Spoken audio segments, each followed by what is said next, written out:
You know, when I was starting all this, I was actually wondering to myself, am I going to get all the way to week 12? And, you know, I've gotten this far and I definitely will. Like currently, at the moment, it's week 8, so I've got like 5 more weeks left of this, and it's gone by so fast already. And like I say, pretty much every week, like I can see the rhyme to the reason when it comes to the exercises, the themes, the tasks, like all that kind of thing. And, you know, I start to, I guess, cherry pick the things that I want out of it, which is not always bad, but I need to make sure I'm taking on everything, because the whole point is to do it as a whole, because doing it as a whole, that's where you get the most out of it. And this week was a bit of an unusual week. My previous video for week 6, I actually recorded on the Monday, and I was in Melbourne for a work conference, and my week was a little bit out of whack because I didn't get back to Sydney till Wednesday evening. And again, back into the swing of things, back to work on Thursday, back to work on Friday, and it wasn't until the weekend that I could really kind of reset. And,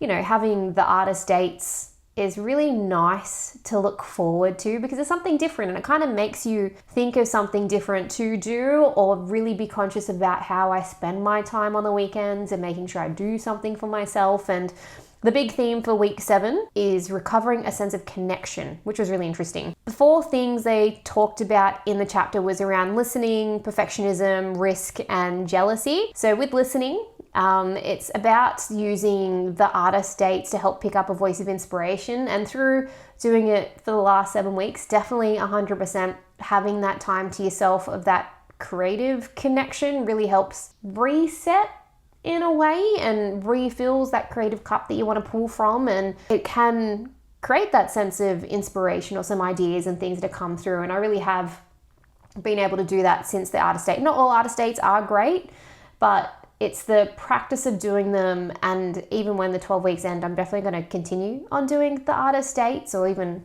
solo date days or self-care days, whatever I want to call them. I'm still going to keep doing that because it's something I really enjoy doing. And being in a relationship, you can be quite not codependent, but want to do everything together, which isn't a bad thing. So doing this solo activities, I think, is a really good idea because it creates freedom and it creates independence. And, you know, you can come back to your partner and be like, this is what I did on my artist day. And it's just something a little bit different rather than having that continued shared experience, you know. With the listening, definitely around just keeping an open mind and hearing out for any inspiration that comes your way during artist dates. And the way that they kind of really described it, which is super interesting to kind of think about it, that art is not about thinking something up, it's about getting something down. So they kind of describe it like if you're trying to think something up, it's like a strain, it's a bit of a burden, but if you're putting something down, it's easier, a little bit less resistance and things like that. So again, it's just about perception and the way that you see how creative ideas come to you in a way. And you know, it's just about being open to that inspiration constantly. I know I talk about this quite a bit, and again, this is just more of a reminder to myself than anything else. It's just be open to the inspiration that comes my way rather than just shutting it down or putting a benchmark or just the whole like I'll do it later type mentality that I kind of default to. It's just really about trying to do it in real time or trying to capture it in real time, I think is a big thing. And with the listening, like that's where that synchronicity part and stuff comes in, because that's about understanding whatever that creative higher power is, like it shows itself in that synchronicity. And it's about having those opportunities to be creative and have creative ideas so you can jot them down, not trying to pull from something that's empty or something that's non-existent or something that's like just beyond your reach to be able to get to. And that's the whole thing about just constantly listening and constantly having your receptives open and just being able to understand that if you stay closed off, nothing's going to come your way. And it's just about, again, being listened. Not being listened. It's just about not being closed off, I think, is a huge thing. That's the whole thing about that one. With perfectionism, it is the refusal to not let yourself move ahead, I think, is a big thing. And I've had quite a bit of perfectionism in my time. And it's one of those things where instead of creating freely and allowing like errors to reveal themselves later, we often get caught in getting the details right or just wanting to be amazing from the get-go. And that's not how it works, right? Like when it comes to perfectionism, there are no drafts, like everything needs to be right from day one. And instead of enjoying the process, perfectionism is constantly grading the result. So you're constantly judging yourself and not letting the mistakes shine through, because usually through the mistakes is like where you get better results, or you learn from it, you grow from it. Like, that's the whole thing. So when it comes to perfectionism, it really portrays it in a negative light, because it's a blocker. It stops you from moving forward. You use it as an excuse to be like, well, if it's not perfect, I'm not going to release it, or the idea isn't perfect, so I'm not going to go with it. And you just sometimes need to go with the flow and go with the mistakes, because sometimes a mistake might reveal a gem or things like that. And that's the whole idea around that. With the risk, a big thing is talking ourselves out of risk, which is true for myself. Being comfortable, being complacent, being safe, that's all about not taking risks, right? In my life, I'm not a very risky person. I tend to play it safe and compare to myself being the rock in my family or being that stable person, but you can still take risks and be that person as well. Like, with the risks, you learn more. And like that, I know, like, you got to be risky, you got to get out of your comfort zone, because that's how you grow more. And I do it sometimes, but when it comes to the creative risks, it's not really something that I do. I'm afraid of it in a way, I think, because afraid of failing, afraid of looking silly and stuff like that. And when it comes to making a challenge and then actually meeting that challenge, and I understand the whole idea, like, you become more confident, you feel self-empowered, and it creates a path for like more challenges for you to overcome. And that's something I know, and it's something I'm trying to work through, is that being risky is okay. Like, it doesn't have to be about danger. It's just more about taking risks, so then you can create more opportunities, I think, is a huge thing. And ask that question, if I didn't have to do it perfectly, I would try ... And it's just about trying to come up with something that, whether you share with someone or you don't share with someone, you just don't have to be perfect about it. You can take a risk. If it doesn't matter, like, what is it that you would try, or what is it that you would do? The last one, jealousy. They really talk about how it's like a tough love friend. And again, there's a big theme around the fear. So fear of risk, fear of like perfectionism, fear of not listening and all that kind of stuff. And there's always like these themes to everything. And when it comes to jealousy, and it's really interesting, like, the way I think about it is the fear of doing something that you really wanted, but you weren't brave enough to do it. So then when you see someone else do it, you have that mask and you like want what they want, but you're not brave enough to do it yourself. And it can create tunnel vision. You can't see different perspectives. And this is something I've always been kind of conscious of. So growing up, I did dancing for a very long time, and that's very competition based, and sometimes I would win and sometimes I wouldn't. So you deal with that kind of jealousy aspect. And even something as simple as having siblings, and they might get more attention than you or things like that. It's learning to deal with that jealousy and knowing that it's not a healthy thing to feel. Like, yes, it's giving you that feedback of why do you feel that way? Why do you feel not content with what you're currently doing? If you want what they want, then you've got to work towards it rather than having that contentment towards it. And in my current job role at the moment, I'm very much big on like whole team success. So, you know, if we fail as a team and all that kind of thing. So you can't really have jealousy in my role. It doesn't benefit you whatsoever. So it's more about building each other up. So I've done a lot of work, I guess, over the past, so many years for it. So jealousy, I don't really feel too much anymore. Sometimes I do get it, and again, I can understand it's just because I'm not brave enough, or I'm not game enough, or I'm not taking enough risks really to be able to do the thing that I want to do. Or I see someone my age that releases a new book, I'm jealous of their ability or things like that. But it's understanding that I've just got that fear blocker, and I just need to learn to overcome it, understand where it's coming from, and then take the risks. Don't let perfection get in the way, stay open and all that kind of thing. And then not eventually it will sort itself out, but it'll become easier to like switch your mindset rather than dwelling on it for a long period of time.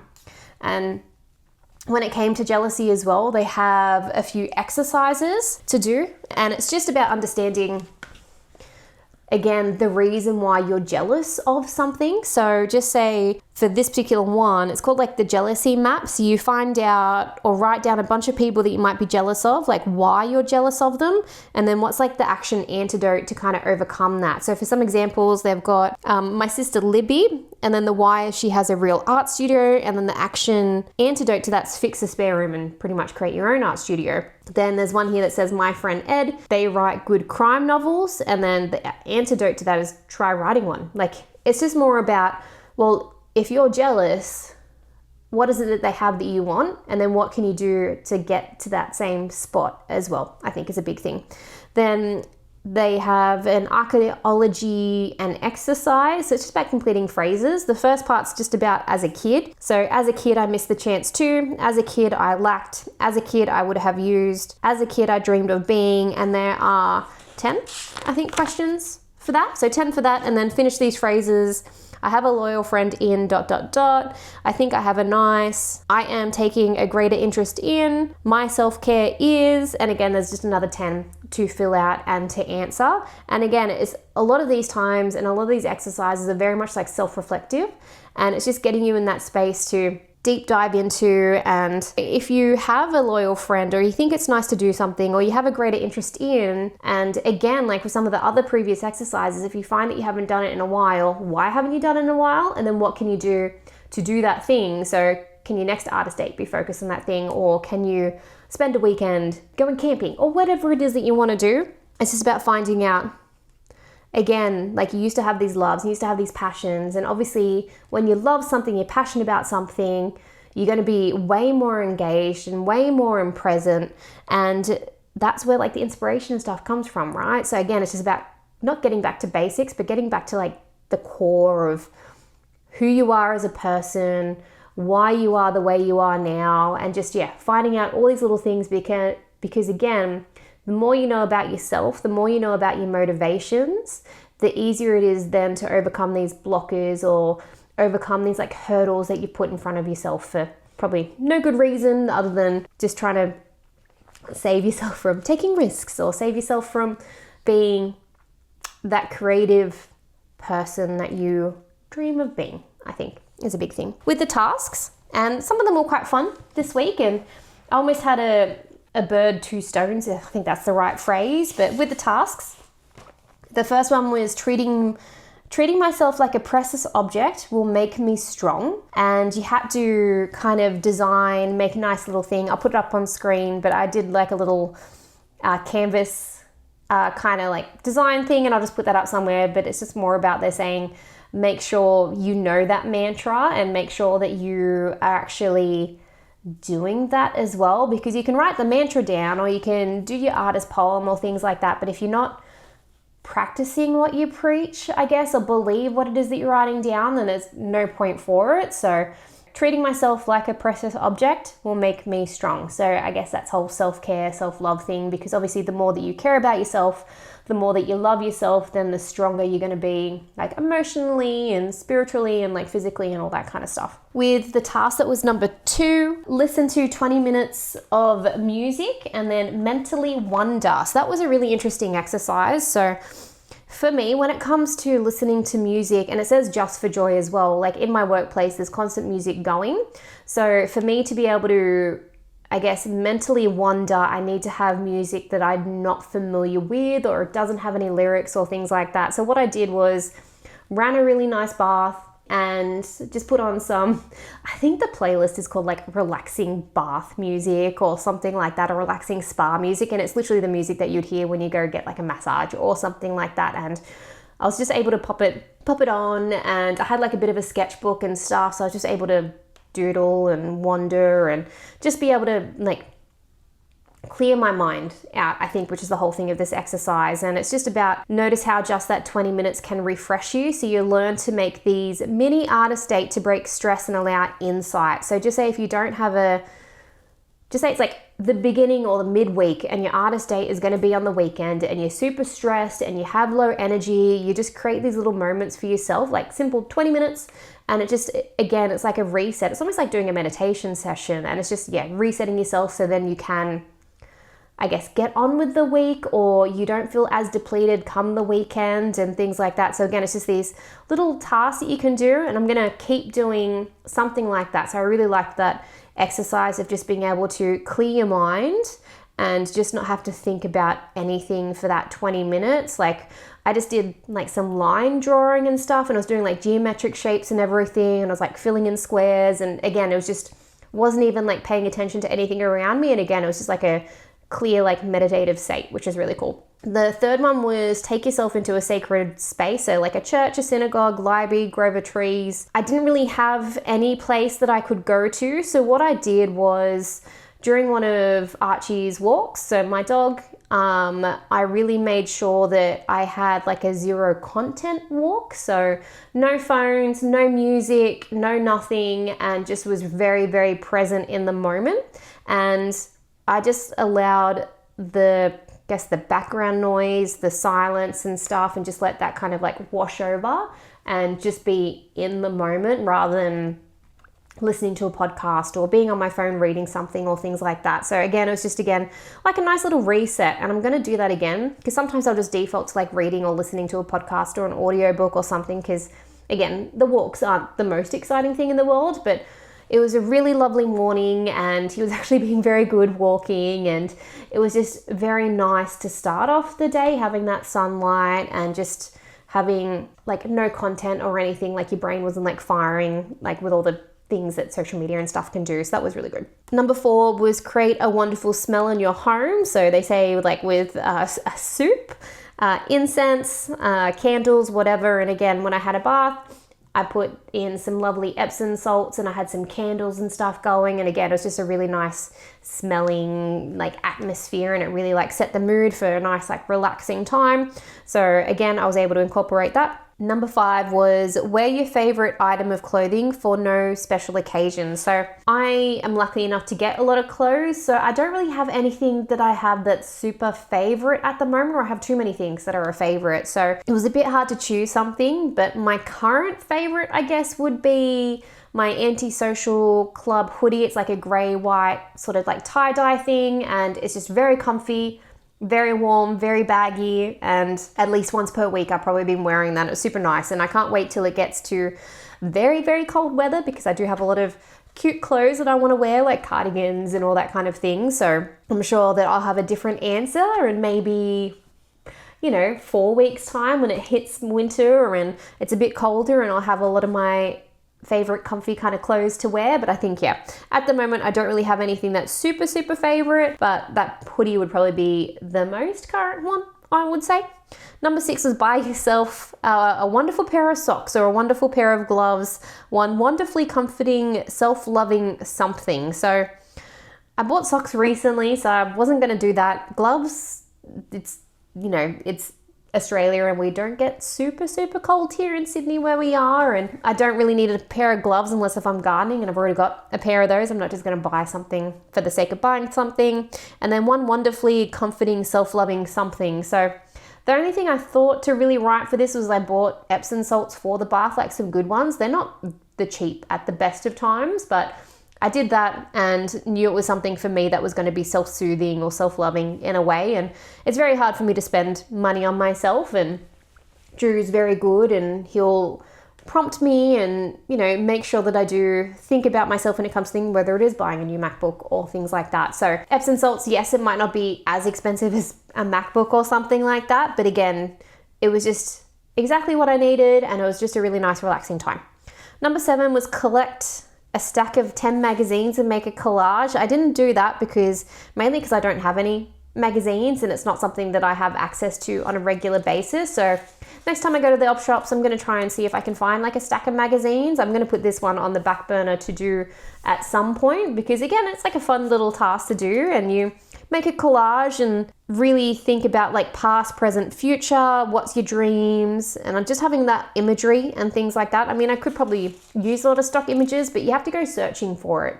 So I think with the magazine, you kind of take out what resonates with you. So I'll try and see if I can thrift some magazines and things like that. So I'm not spending, I think they're like some fancy ones, like 10, 12, 15 bucks per magazine. I'm not going to spend that kind of money. So that one's on the back burner. Number 8 talks about your favorite films and listing them quickly and noticing if there's any themes with it. So my favorite films, I wrote down Spirited Away, The Matrix, Born Identity, True Lies.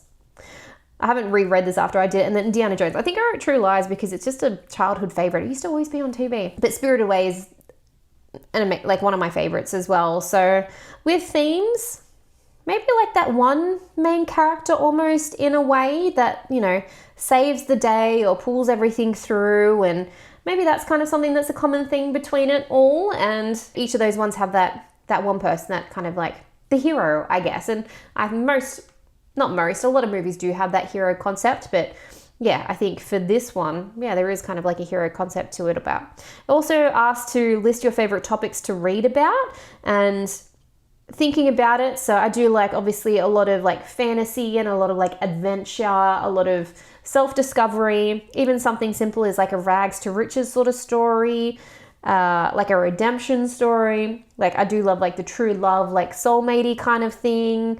I really enjoy like crime partners or like detective, like that kind of like buddy sort of, I don't know, maybe they fall in love or whatever it is, but that kind of like dynamic and stuff as well. Yeah, I think that's like some common themes and stuff between it. Number 10 was display the collage, so can't do that obviously until I do the magazines and everything as well. So again, that one's on the back burner. It's a bit better than the previous week. I think the previous week was the one where I didn't do a whole bunch of stuff, where there was quite a bit of resistance, or it could be in the week before. I think it's a bit of a bad thing maybe that they're all blending into one a little bit. So that's the whole point while I'm recording everything, so I can go back and review and see if my opinions or if my thoughts have changed since the beginning to now, because obviously during this whole creative process, you're digging and you're diving and you're trying to really find out what the real reasons are rather than just that surface sort of level stuff. Check-in time.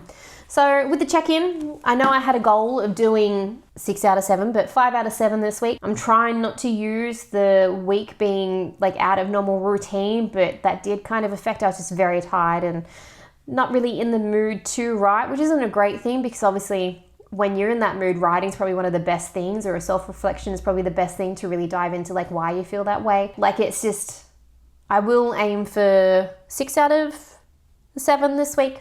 Might even try and go for 7 out of 7 to make up for it and do 2 evening pages if I can.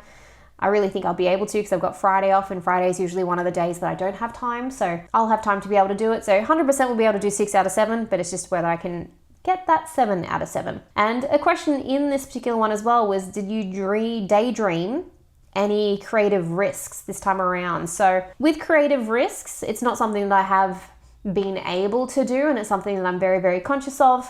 And what the risks that I'm thinking about taking or starting to like brainstorm and stuff about is, when Artist Way is over and I'm stopped recording the videos, how can I document my process, and how can I guess, put myself out there a little bit more? So whether it's through Substack or YouTube, I really wanted to be able to take that risk and just share a little bit. That way, not that I have the social proof, but just so that people can see what it is that I'm working on. I'm not just like talking about it, but I'm showing it as well. So that will be the creative risks that I was kind of daydreaming about that I'll work towards as well.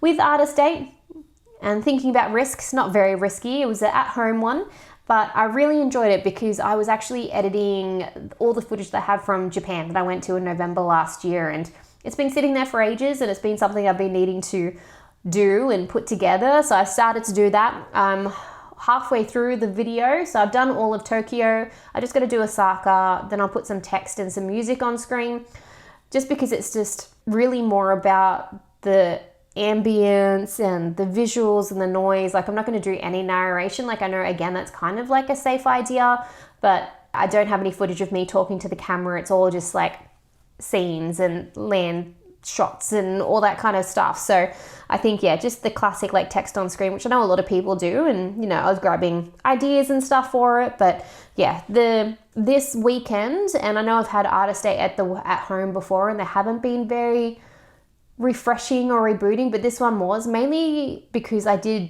like add in like a second mini Artist Date, which is like the bath time. So I think that actually helped out a whole bunch. So the next time that I'll have a home one, because I'm trying to be fair and do one at home and then one, you know, outside, that every time I have a home one, I might actually combine it with like a nice relaxing bath or a nice relaxing activity.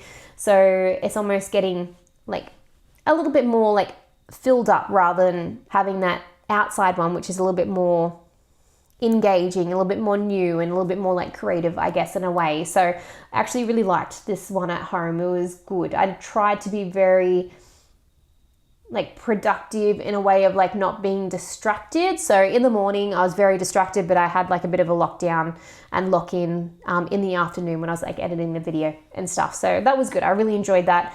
I didn't think I would. I thought it'd be a bit of like a cop-out kind of artist date week, but again, with the video, even though I haven't finished it, it'll be something I'll be chipping away at over like the next week or two.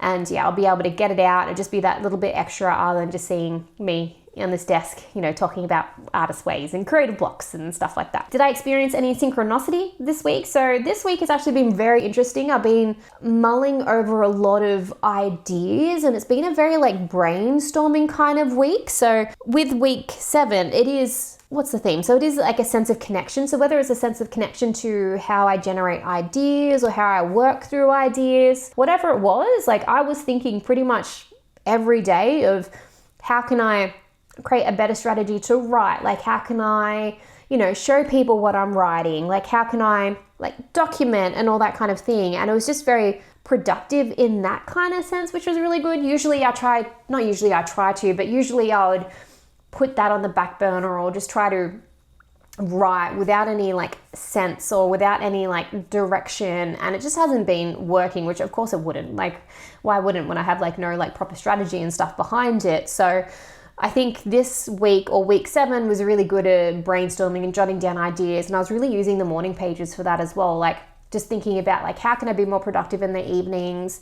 What kind of writing do I want to do? What story do I want to pick? Because I've got a few different like characters I want to work through, and I've got a few different like I guess different story arcs and different story ideas, and I think the fact that I've got all of them going, that's what's confusing as well. So I've just got to pick one that I'm going to love the most for, you know, and do that for the next couple of weeks to see if that makes a difference. But again, I wouldn't have been able to discover that if I wasn't thinking through it and just constantly trying to like figure out like how to do it better as well. And I think, yeah, that's like my synchronicity this week is just the brainstorming and how to tackle and actually thinking about it rather than being like, oh, I'll just do it on the weekend on my day off or whatever it is. And like, I'm really trying to stop that mentality because, you know, the weekend comes around and a lot of times you have to pivot, or a lot of times it just never goes according to plan or things like that. So that Monday through to Friday is really, really important to me to make sure that I get some work done and I be productive and it's not wasted. That way, when it does come to the weekend, it's like extra time. Like it's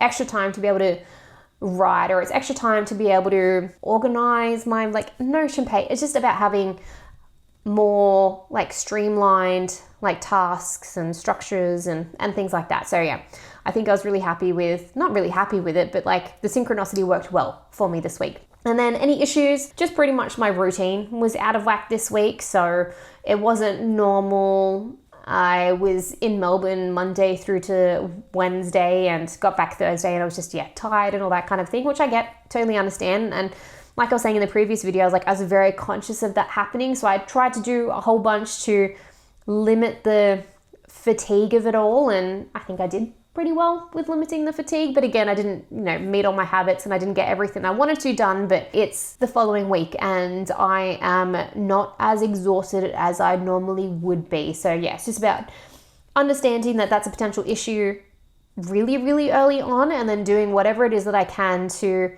limit that from affecting me too much, I think is a big thing. So yeah, I think I'm getting a little bit more self-aware about this, which I think is the whole idea. And I'm not happy with how everything is. Like, it's still a bit slow, which is fine, but at least I can start to see that progress, which is good. And that's the whole thing. Like, I'm starting to see a little bit more progress, but it's more about just seeing me overcome these hurdles, I think is a big thing. And, you know, being honest with myself and be like, why am I doing that thing? Let me journal about it. Let me just try to dive into what is the hurdle and then how can I overcome this? And when the 12 weeks are up, so I'm going to still keep doing morning pages, and I'm going to revisit all this and revisit some of the exercises that really help like dive into it, keep doing the artist date and stuff. Like, there's some really good habits I'm starting to pick up from this, and I hope to be able to continue them on. And like, it's just, again, it is slow, but I can see the progress. And I think that's what they talk about in some of the other previous chapters, that at times you might feel like you're not as far as you want to be, but as long as you can see the needle moving, as long as you can see yourself moving forward, then it is making some sort of difference. So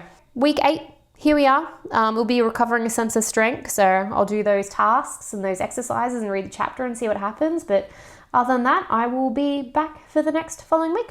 Thank you.